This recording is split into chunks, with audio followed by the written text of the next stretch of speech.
What's up everybody, this is Mastery and Gamer, and today I'm going to be talking about the likely upcoming 2017 Halloween Terror event.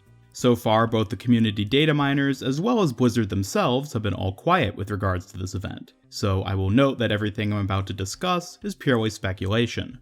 However, there are still a lot of good guesses we can make for the event's start date and new content, so let's jump right on in. First up, the event's start date. Last year, the Halloween Terror event started on Tuesday, October 11th, and ran until Tuesday, November 1st. Now, since events have always started on a Tuesday, likely dates for this year's event are October 10th to October 31st. The only possible issue with these dates, however, is that, given that it's a Halloween event, Blizzard may not want the event to end on the day of Halloween itself. Generally, it would make more sense to go past the holiday itself by at least a couple days. Thus, just like what we saw happen with this year's Summer Games event, they may push the entire event back a week, meaning that instead it would end on the 7th of November.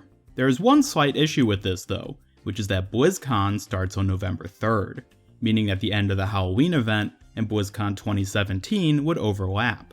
While this isn't a tremendous issue, it is something that Blizzard may want to avoid, and thus, there seems to be a relatively fair chance of it starting on either October 10th or 17th. Whichever it is, we'll almost definitely see a teaser for the event a week prior to its start, meaning that we could get this teaser as early as October 3rd, which is less than 2 weeks away from when I'm making this video. But moving on, now let's talk about what people are likely looking forward to most, the event skins and other cosmetics. Just as we saw with this year's Summer Games, all the content from last year will likely be returning at the discounted price of regular items. That means all you Mercy fanboys out there can nab that witch skin you all love so much for only 1,000 credits. As for this year's new content, well, once again, we're running purely on speculation for right now. Heroes who are likely to get multiple new items include Sombra, Orisa, and Doomfist, since this will be their first Halloween event. Additionally, Ana, who's been in the game for well over a year at this point, hopefully will get something good given that she has yet to get a legendary event skin. However, we should keep in mind Blizzard's method of adding new skins to the game. They focus primarily on adding skins that fit both the hero and the event, and less on giving everyone equal content distribution, which means that some characters can get left in the dust for long periods of time. As for what specific skin designs we could see for any given hero, well, the possibilities are quite vast. I personally would love to see a Van Helsing skin for McCree. I mean, come on, that would fit him perfectly. Other good ideas I've heard include some kind of Ana Witch Doctor skin, or any of the various costumes seen being worn by members of Talon in the Masquerade comic, or even from last year's Junkerstein comic. Additionally, given Orisa's animal or beast-like physique, I'm sure there's a lot of potential things they could do with her. Looking back to the 2017 Summer Games, which was the first and so far only repeated Overwatch event, 7 new skins were added to the game, all of which were legendary.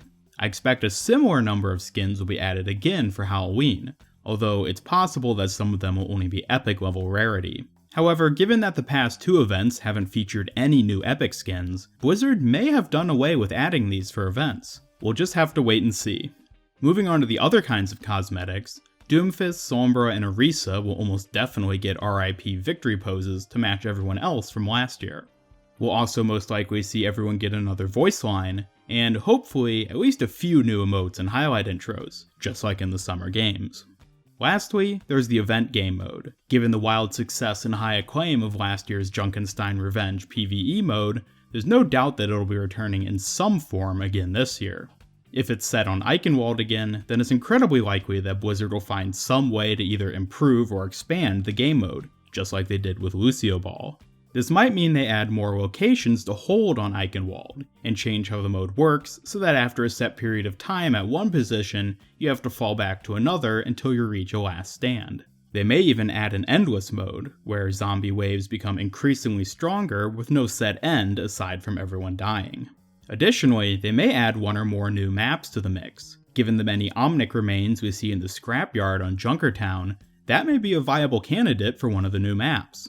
Perhaps most likely of all, however, would be the addition of an all-heroes mode, which, just like in the Uprising event, lets us play using any heroes we want instead of only the story-based 4. Aside from everything I've mentioned here, there really isn't much to say at this point. There have been a couple small leaks floating around on Reddit and the forums, but thus far none of them have proven to be in any way credible. Hopefully some information will get leaked or teased by Blizzard soon so we can have something else to go off of. But until that happens, it's all just speculation. Thank you for watching, and be sure to comment below with your own hopes, speculations, and skin ideas for the 2017 Halloween event. Also, click on today's poll card to vote for what you're looking forward to most. I'd appreciate you hitting that like button if you enjoyed this video, and feel free to subscribe, follow me on Twitter, and hit that bell icon to both help out my channel and keep up with all my new content. This is Mastery and Gamer signing off. The next event's coming up on us pretty quick, so until next time, have a spooky day.